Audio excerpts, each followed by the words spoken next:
నేను రాజకీయం చేయడం మా తల్లిదండ్రులకు ఇష్టం లేదు వాస్తవానికి. కానీ మేము రాజకీయం ఎందుకు చేస్తున్నా అంటే వాళ్ళని కాదని ఒక పెద్ద మనిషి ఏం చెప్పిండంటే ఇద్దరు బిడ్డలను కంటే ఒక బిడ్డని దేశం కోసం కనండి, ఒక బిడ్డని మీకోసం కనని అన్నారు. నేను దేశం కోసం పుట్టినా అని మా తల్లిదండ్రులు నమ్మలేకపోవచ్చేమో ఆ నిజాన్ని. కానీ నాకు అనిపిస్తుంది నేను దేశం కోసం పుట్టినా, జనాల కోసం పుట్టినా, జనాల మధ్యలో ఉంటా, జనాల మధ్యలో చచ్చిపోతా. నేను ఈ లాంగ్ రన్లో నన్ను ఎప్పుడైనా తల్లిదండ్రులు సాటిస్ఫై చేయలేని లైఫ్ జనాల కోసం దేశం కోసం అనడము అన్న నా వల్ల నా ఇంట్లో నా తల్లిదండ్రులు ఏడుస్తుండొచ్చేమో, ఒక తల్లి కన్నీళ్ళు పెడుతుండొచ్చేమో. కానీ నేను చెప్తున్నాను, మీరు రాసి పెట్టుకోండి, ఇంకొక 10 సంవత్సరాలలో నా వల్ల నాలాంటి తల్లి నా తల్లి ఎట్లయితే బాధపడుతుందో ఆ కష్టం రానియకుండా ప్రతి ఇంట్లో పెద్ద కొడుకుని అవుతా నేను. ప్రతి గడపకి నేను పెద్ద కొడుకుని అవుతా. ప్రతి తల్లి కన్నీళ్ళు తుడిచే బాధ్యత నేను తీసుకుంటా. ఆ స్థాయికి ఎదుగుతా. ఎదిగిన రోజు మా తల్లిదండ్రులను కూడా. నీ మాటలకు నీ ఏజ్కు పొంతన ఉన్నదా Abhishek? Age is not a matter, it is just a number. మేము ఎప్పుడు కూడా ఏజ్ని కన్సిడర్ చేయమన్నా. నాకు ఇప్పుడు ఏది కూడా ఏజ్తో పోల్చొద్దన్న. మీరు కూడా ఏంటంటే వయసుతో సంబంధం లేకుండా ఎన్నో జరుగుతున్నాయి, ఎన్నో విచిత్రాలు జరుగుతున్నాయి. ఇప్పుడు యశస్వి జైస్వాల్ క్రికెట్ ఆడుతున్నాడు. అతను ఏజ్ ఏంది, ఆయనకి ఇండియన్ టీమ్ తో సంబంధం అయిందని మీరు అడగలుగుతారన్నా? టాలెంట్ ఉంది, ఎంకరేజ్ చేసి పోయిండు.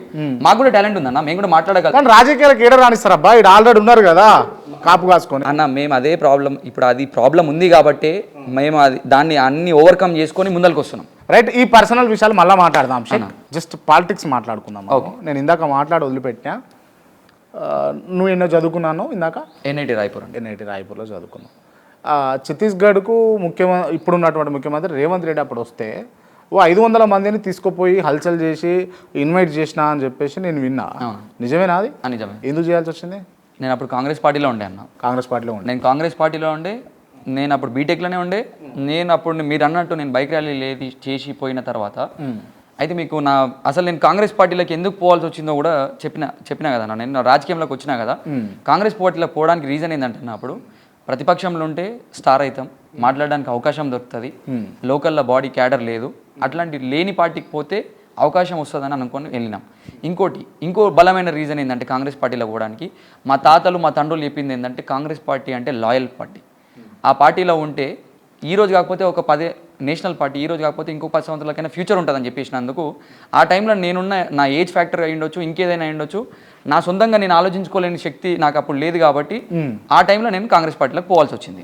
పోతున్న కొద్దీ దిగిన తర్వాత తెలిసిందన్న ఆ లోతు ఎంత ఉందనేది, అక్కడ అసలు మనకున్న ప్రాధాన్యత ఏందనేది, యువకులకు ఇచ్చే వాళ్ళ రెస్పెక్ట్ ఏందనేది అప్పుడు తెలిసిన తర్వాత నాకు అనిపించింది ఈ party this is not the right party అని అనిపించింది నాకు ఇది ప్లాట్ఫామ్ కాదనిపించింది. ఎందుకంటే నేను మల్లేపల్లి మండలానికి మండల పార్టీ ప్రెసిడెంట్, యూత్ కాంగ్రెస్ ప్రెసిడెంట్గా ఉన్నా. నేను యూత్ కాంగ్రెస్ ప్రెసిడెంట్ ఉంటే మా లోకల్లోనే మా పార్టీలోనే అధికారమే లేదు. అప్పుడు పార్టీ అధికారంలోనే లేదు. పార్టీ అధికారంలో లేకముందే వర్గాలు, మా దాంట్లో వర్గాలు 1 కాదు 2 కాదు 3 4 5 వర్గాలు ఉండేవి. 5 వర్గాలల్లో ఎవరికి టికెట్ వస్తుందో ఎవరికి తెలియదు. ఒక వ్యక్తితో తిరగలేదు మేము. అతనికి టికెట్ వచ్చిన తర్వాత ఆయన ఏం చేసిండు, మేము మండల పార్టీ అధ్యక్షుడిగా ఉండే. ఎవరైనా ఒక వ్యక్తి అంటే ఎవరు? అరే చెప్తాను, నేను భయపడడానికి మాకేం అవసరం అన్న. ఇప్పుడు ప్రెసెంట్ ఉన్న దేవరకొండ ఎమ్మెల్యే బాలునాయక్ గారు, ఆయనతో మేము తిరగలేదని చెప్పేసి ఆయన ఏం చేసిండు, పర్సనల్గా అక్కడ లోకల్ ఎంపీపీ ఉండే రేఖా శ్రీధర్ రెడ్డి అని చెప్పేసి ఆమెకు చెప్పించి నా పోస్ట్ తీపిచ్చేసారు. అభిషేక్ అన్న నేను దానికి ముందు ఏది మాట్లాడలేదు నేను పార్టీ లైన్లోనే ఉన్నా. ప్రోటోకాల్ ఫాలో అయినా? ఖచ్చితంగా ఫాలో అయినా. నేను శివసేన రెడ్డి గారు అప్పుడు మాకు యూత్ కాంగ్రెస్ ప్రెసిడెంట్ ఉండే, స్టేట్ ప్రెసిడెంట్ ఉండే. అయితే ఆయన ఏదో పర్సనల్ పని పైన ఆయన వెళ్తున్నాడు. ఆ ఇన్ఫర్మేషన్ నాకు లేకపోయినందుకు నేనేం చేసిన నాకు తెలియదు కదా. ఆయన పర్సనల్ ఇష్యూ పైన వెళ్తున్నప్పుడు నాకు ఆయనని అక్కడ ఎంపీపీ వర్గం వాళ్ళు ఆపి, అదే రేఖా శ్రీధర్ రెడ్డి గారి వర్గం ఆపి అక్కడ ఆయనకి సన్మానం చేసి నెక్స్ట్ డే పేపర్లు ఇచ్చుకున్నారు. స్టేట్ ఇన్ఛార్జ్ వస్తే ఇక్కడ లోకల్ ప్రెసిడెంట్ రాలేదు, ఆయనకు పార్టీలతో సంబంధం లేదని చెప్పేసి నా పైన ఒక ఫేక్ ఆర్టికల్ రాపించారు. నాకు అసలు ఇన్ఫర్మేషనే లేదు.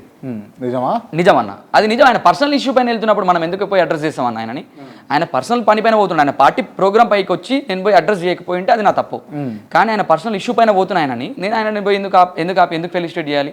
వాళ్ళకి ఇన్ఫర్మేషన్ ఉండే వాళ్ళు పోయి ఫెలిసిటేట్ చేసుకున్నారు, ఆహ్వానించి వెళ్ళిపోయింది ఆయన.